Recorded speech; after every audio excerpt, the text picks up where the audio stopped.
Hello everyone! Today is Monday. Day off pala namin ngayon at nagluluto na nga si Sis Ruth. At habang inaantay nga namin si Sis Ruth na makaluto, naisip ni Clarice ang lagyan muna ako ng eyelash. Ito pala ang gawain namin pag wala kaming pasok. At tapos na nga pala kaming mag-eyelash at eto, kumakain na kami. At habang kumakain nga kami ay napag-usapan namin nagagala kami mamaya.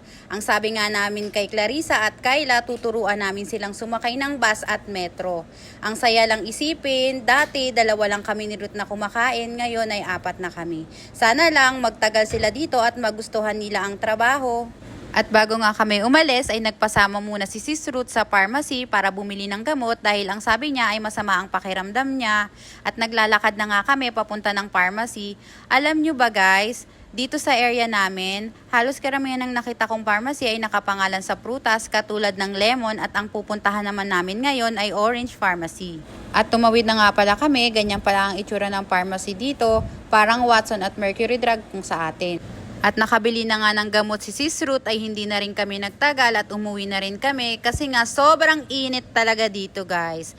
At kung gusto nyo namang makita yung labas ng accommodation namin, ganyan yung itsura niya, nasa 2nd floor pala kami at ang sa baba namin ay commercial area. At umakyat na nga kami ng accommodation at nag-prepare na din ako kasi nga gagala kami ngayon. Kung gusto nyong makita kung saan kami pupunta, see you on my next video. Follow for more. Thank you for watching. Bye!